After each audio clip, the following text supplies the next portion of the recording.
Well, we are in Sonoma, California for another episode of He Said.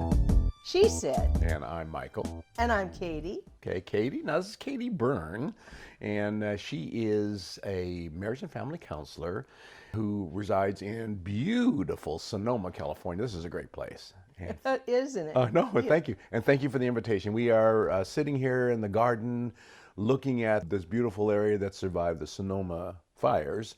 We won't get into all those details, but Katie, thank you for being here. It's exciting. So we had a lot of conversations with other ladies, and some of them were in their 30s, and they had their 30s perspective on life. Yeah.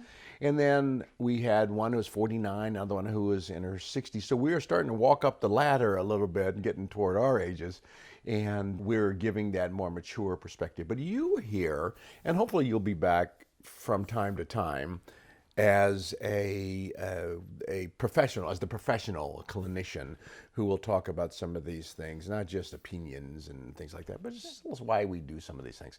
So let's get going. One of the things that we talked a lot about, and one of the reasons for He Said, She Said, is because we wanted to encourage and enhance communication between couples. I would like you to give us your speech, your preachings about how important communication is in a relationship. Okay, well, God, I'm not used to being invited by a male to preach. Because males don't communicate. Because males don't listen, and they don't want to hear what I have to say. That's funny. I don't know. I don't want to put men down, but I like to be provocative. Yeah. Okay. Well, that's okay. Well, you are invited, okay. And thank you for. And we're different too. Men and women are different. Oh, totally. So it's okay. So we got to get into that too. But all right. So my spiel would be this. I think coupling, being in a couple, could change the world if people would communicate. Because if you think about the state of the world, the conflicts we're all in, we're in them every day with road rage. Right. But we're watching them on the news. And we think, oh, it's the problem with politics. But no, it's a problem in our homes. It starts at home, and then it goes out from there. We are not telling the truth. We're lying to each other. Can I interject something? We're lying. Wait, let me finish. Well, I'm just saying we're lying for no reason. We're lying for no reason. Go ahead. We don't even need to lie. I'm giving you a bad time here. Michael, no, don't interrupt me. Anyway. No, what did you say? I'm sorry, I was listening. You said, we're lying, and really, we lie for no reason. We even tell lies that we don't need to tell lies about. So go ahead. No, I love the interplay. I'm just giving you a bad time. Mm-hmm. But, it's that we walk around all day, and we smile when we don't mean it, or we act friendly when we really just gossiped about somebody, or you're nice to your wife when you're really pissed, or you've got judgments, or you've got withholds. Right. So the communication is just kind of fake. Yeah, hello. Yeah. There's another thing that happens too. I want to add to that. We smile when we really aren't smiling. We're just faking it. Somebody will walk by you on the street and say, "Hey, how's it going?" And you don't give an answer. And that's actually an attempt to dialogue. Yes, it is. And so a lot of times people will say that, and there'll be no response. And I'm thinking that we had an opportunity to communicate right there, briefly, in passing. Yeah. Yes. But there's no response. Yes. So here's the question. What's the fear? We're afraid, really, underneath it all. What are we afraid of? That's what I want to brainstorm with you a little bit about. Mm-hmm. Well, I'm curious as a man what you think.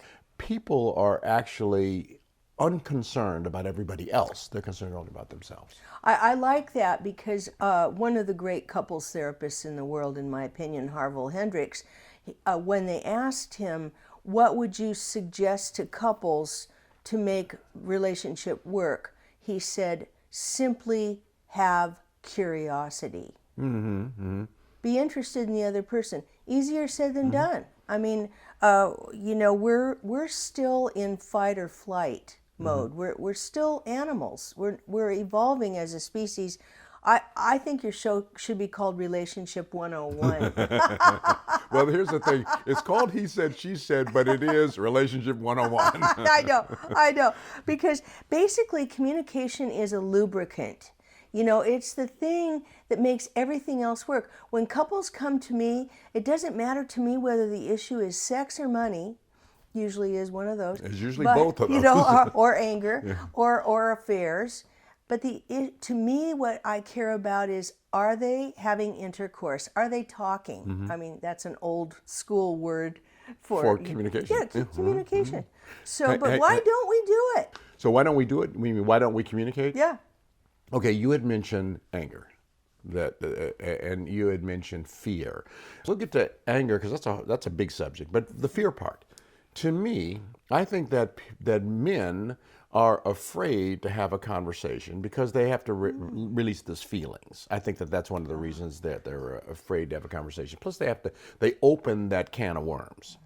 If I engage in a conversation with a woman and she starts telling me all the things that she feels, all the things that she wants and doesn't want, and I'm not doing those things, then I just said, man, why did I even say that? Why did I even open that door?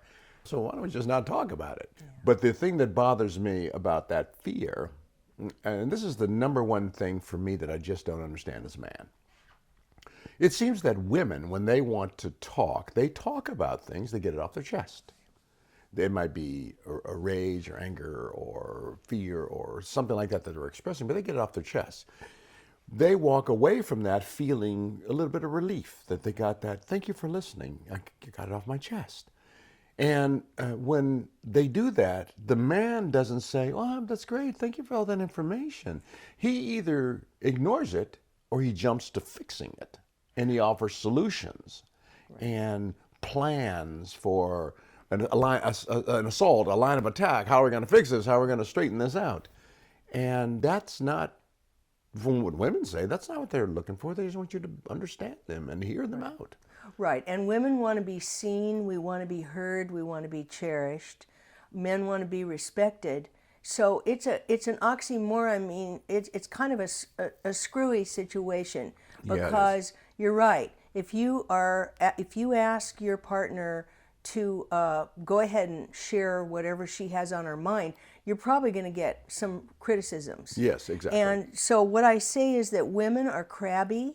Women have their claws out, where kind of like the nails go in, and men are passive aggressive, or they stonewall, or they shut down. So neither of those work. Women do need to learn not to criticize and not to blame. And men do need to learn to get vulnerable. I think you hit that nail on the head if you'll excuse that. Meet themselves in the middle a little bit. Yeah, exactly. And that's a difficult thing to do. It's easier said than done. Yeah. But when you say, let's say we take this apart one comment at a time, say women might be crabby. Right. Now, if you were to sit down with a woman, by the way, counseling is a great thing because with a counselor, that's a third party who kind of keeps things even. Because when two people are sitting and talking to each other, the claws come out, they say things they shouldn't say, they say things they don't mean, they can't back out, they can't take it back. But a counselor should be able to say, okay, tell me how you feel about that. What did you mean actually by that? And did you mean, because it sounded to me like you said this, and may have sounded to her like you said this. So the counselor seems to keep things in balance. Without a counselor there, without a third party there who can maintain that steady level, people go at each other. You say something, not you, but my partner says something that is something I'm not doing. That's a criticism, all right? And I defend myself, I say something defensive, and then she gets upset because I'm not taking responsibility for what she thinks is my, and it's back and forth, back and forth. Right. No, I think that what I do help couples do is when you communicate, it's important that you say what you feel and need, and that means usually talking about not you didn't take out the dishes and I really need you to do that, but say I get afraid or hurt when I come home and laundry's all over the house. I get afraid you don't love me. I get afraid maybe I just feel hurt because we've already talked about that. Those are more vulnerable feelings. And then I ask for what I need. but I have to put it into context. If I say to you, I really need you to do the dishes after we eat, and I have to explain to you, you know what it is? It's that's the way it was for me growing up. And it makes me feel loved when you do that. I know it sounds silly. Some women want flowers or candy, but when you do the dishes, I feel loved. So those are the kind of vulnerable requests that people aren't making. I think it's that, and it's even deeper than that, in that people will say, I'm mad at you because you didn't do the dishes. But that's not the reason why they're mad. That's something that you didn't do that reminds them that they're mad. So they may be mad at you because they don't think that you cherish them enough generally as a husband. They don't think that you respect them enough generally as a wife or something like that. So they pick something that you've done or haven't done, and they say that is the thing that I'm mad at you about. And so you say, wow, really? Seriously? You're pissed off at me and now we're in a fight because I didn't clean up the kitchen? Sure, he should clean up the kitchen. Of course he should clean up the kitchen, especially if he made a mess in the kitchen. But that's not the reason why they're in that fight. Right. Know? That's just one of the things. Right.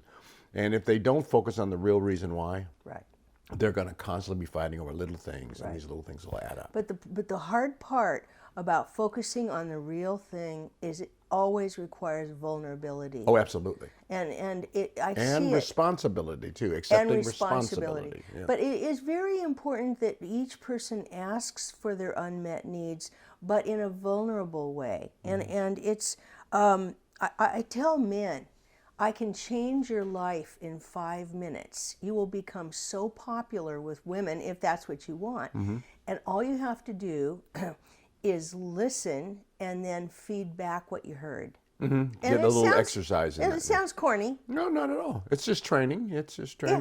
But women need to feel heard. It's like generations of not being heard. That's a very good practice. If the listeners leave here with nothing but this, I think they will be one step ahead, and hopefully they'll come back and they'll listen to more and more and more. But there are certain lessons that men need to learn about communicating with women, and vice versa, because it's not that the women are innocent. They're also guilty of not communicating well. Absolutely. If one of the lessons that they learn about communicating with women is get into that little practice of, here's what I heard you say, and then telling them back, regurgitating what you heard them say. Let me stop a second. Here's what I heard you say. Let me know if I'm hearing you right. And then she says, yes, that's what I'm telling you. Or, no, that's not what I said at all. Exactly. But if they get into that practice where he says, okay, I heard you. Now, this is what I heard you say. This is what I'm reacting to. And I think that what it would do is it would prevent people from being angry and feeling unappreciated and not listened to. And let me just pause here for a moment, because part of the problem with these short podcasts is they're too short. So can you come back with me in Sure. another podcast? And Absolutely. can we talk about the transition from not being heard and not being listened to and not being respected to the anger that results on both sides? Absolutely. Okay, great. So this is He Said. She Said. And again, I'm Michael. I'm Katie. Katie, thank you for joining. Katie Byrne. Yeah, Katie for joining. Katie Byrne. Katie Byrne, counselor. Don't forget. Thank you for joining us. Thank you.